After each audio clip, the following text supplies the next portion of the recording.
Okay, so in this video, I'm going to be walking you through, and I'm going to be explaining as much as I can about Kabbalistic initiation in 10 minutes. So the Kabbalistic tree of life is a very profound tool of self-development, which is actually a representation of what we are on a deeper, higher self level, a soul level, and a physical, body level.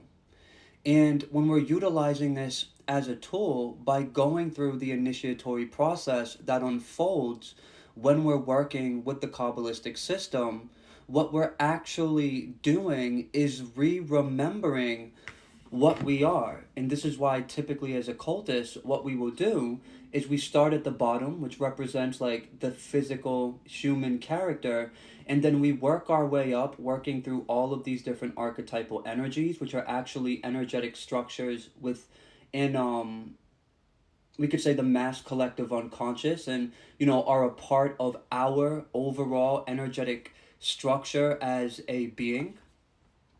We are working through these different spheres, and we are returning to the top of the tree, which represents the source consciousness, which is what we are, and this is actually what we come into the world as.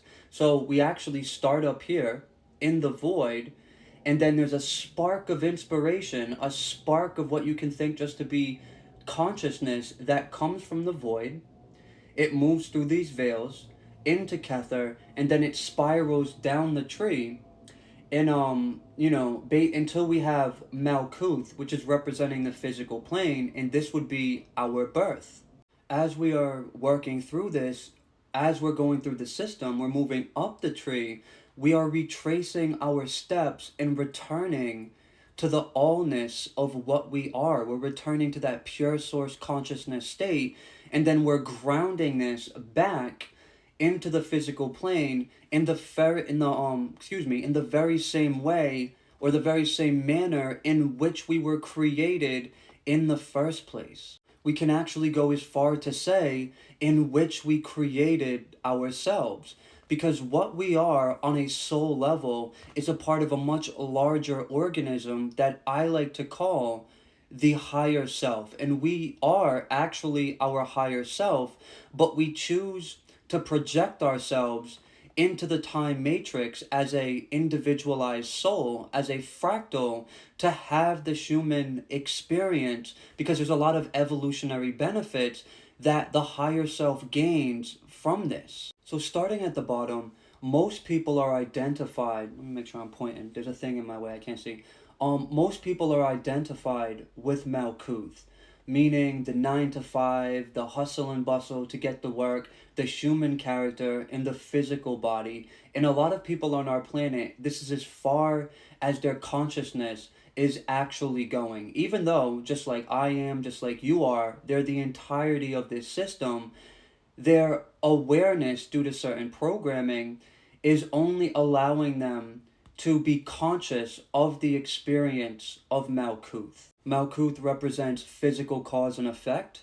It represents our physical body, the physical worldly experience in general, and it also represents the elements, so earth, wind, water, and fire. Now, there's a veil above Malkuth that is known as the veil of the profane. And a lot of people on our planet today, even though much more people are waking up, a lot of people are not able to see through this veil. And this veil is like the bridge between the conscious mind and the deeper subconscious. And when we start kind of peering through that veil, this is when we move into the sphere of Yesod. And Yesod represents the subconscious, and it's governed by the moon. Now, the archetypal pathways that we see that are connected to Malkuth are going to be the world. This is the moon or judgment, so let's just say it's the moon. And then we have judgment, and the judgment archetype is actually an archetype that becomes active that we begin to access within ourselves. And I say that because remember, the archetypes are just like the building blocks of our energetic structure. They're aspects of the mass collective unconscious and our overall energetic structure on an individual soul level.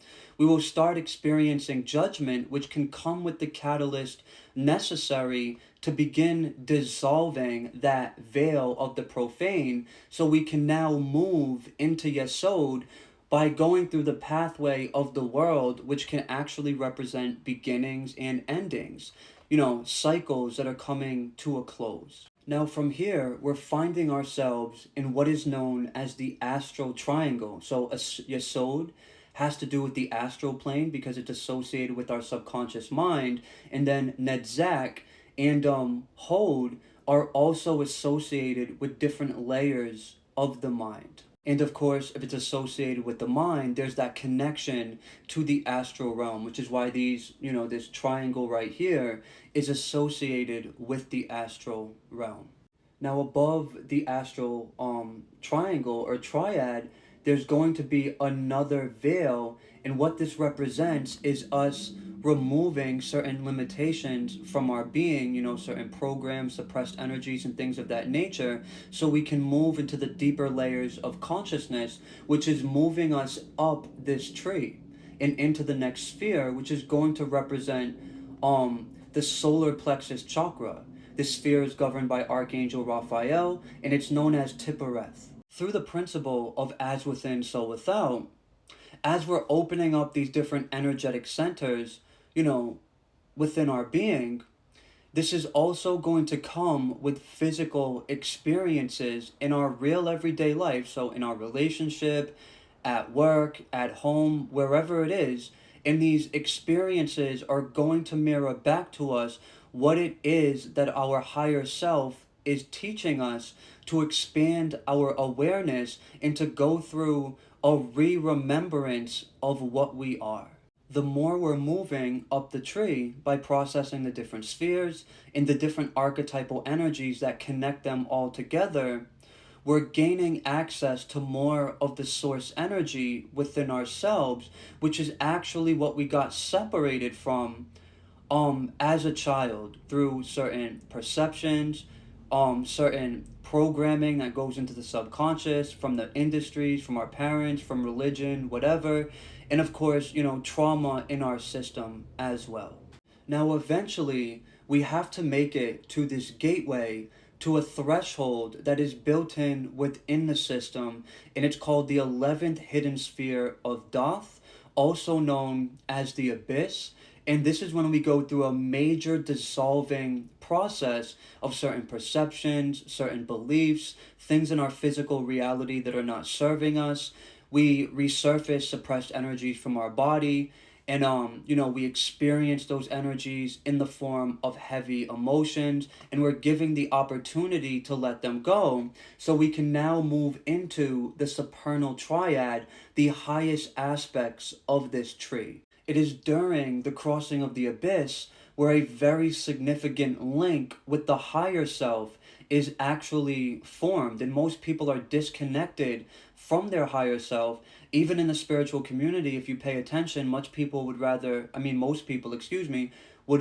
worship entities and give offerings and light candles and stuff like that, versus connecting with the higher self in that authentic and very tangible way.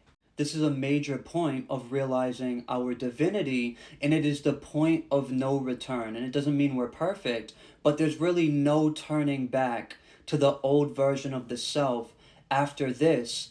Even if we make some mistakes, we're human, we're going to do that, right? But it's really this threshold that once you cross, you're never going to be the same again. From this point on, you're not only experiencing yourself as the human character, but you're experiencing yourself as the higher self, experiencing or having the experience of being a human being, and everything begins to shift from here. And hey, guess what? It looks like we're out of time, so I guess this is as far as this video was meant to go. And if you watched all the way through, thank you.